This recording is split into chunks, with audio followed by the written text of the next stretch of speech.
คนต่างชาติเขาเจ้าบ่เคยเห็นแบบนี้มาก่อนทางชีวิตของเขาก็ภูมิใจหลายที่ได้เห็นพระสงฆ์ของเขาเห็นแบบนี้จนน้ำตาไหล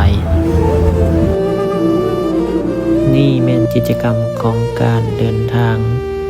เพื่อความสงบที่จะย่างออกเดินทางตั้งแต่เมืองฟอร์ตเวิร์ธรัฐเท็กซัสไปหาเมืองหลวงวอชิงตันดีซีในระยะการเดินทางก็มีชาวต่างชาติเขาเจ้าเห็นความสำคัญของพุทธศาสนาชาวต่างชาติบางคนเมื่อเห็นแล้วก็บ่สามารถอดกั้นน้ำตาไว้นี่แหละเพิ่นว่าคนเฮา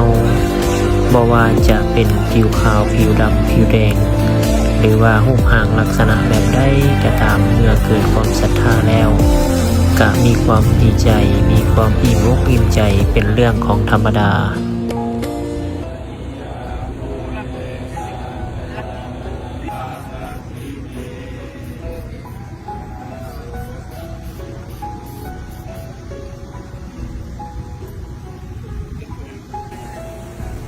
ถึงแม้ว่าอาตมาบ่ได้ไปเมื่ออาตมาได้เห็นภาพแล้วก็อดปลื้มยินดีดีใจนำเพิ่นบ่ได้ก็ขออุปโมทนาสาธุการกับความศรัทธาการเสียสละเวลาทุกสิ่งทุกอย่างของพระสงฆ์ในการเดินทางในครั้งนี้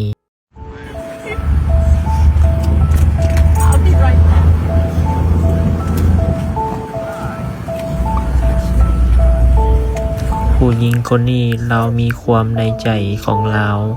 และเราก็มาอธิบายให้คณะสงฆ์ฟังว่าชีวิตของเราเป็นแบบใดเกิดแบบใดขึ้นในชีวิตของเราและเราก็มีความดีใจหลายปลื้มปิติยินดีที่ได้เห็นพระสงฆ์เห็นแบบนี้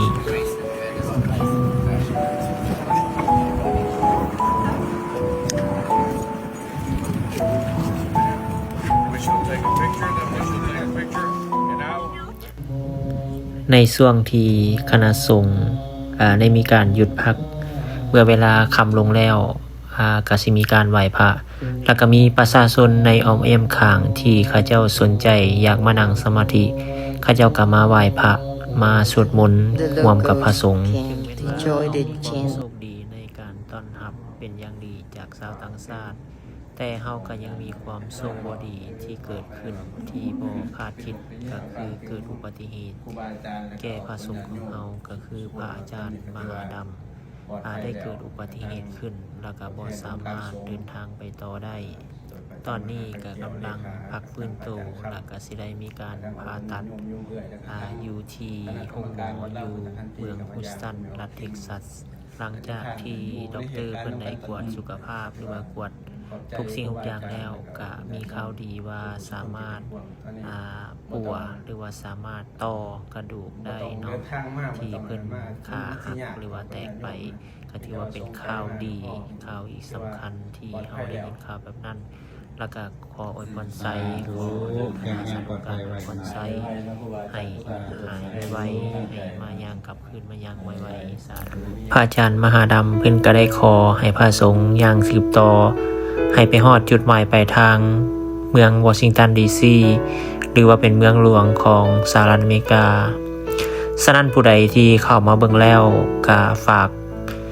กดไลค์กดแชร์กดติดตามกด Subscribe เพื่อติดตามเบิ่งกันความคืบหน้าที่พระสงฆ์เฮาจะไปฮอดไสขอขอบใจ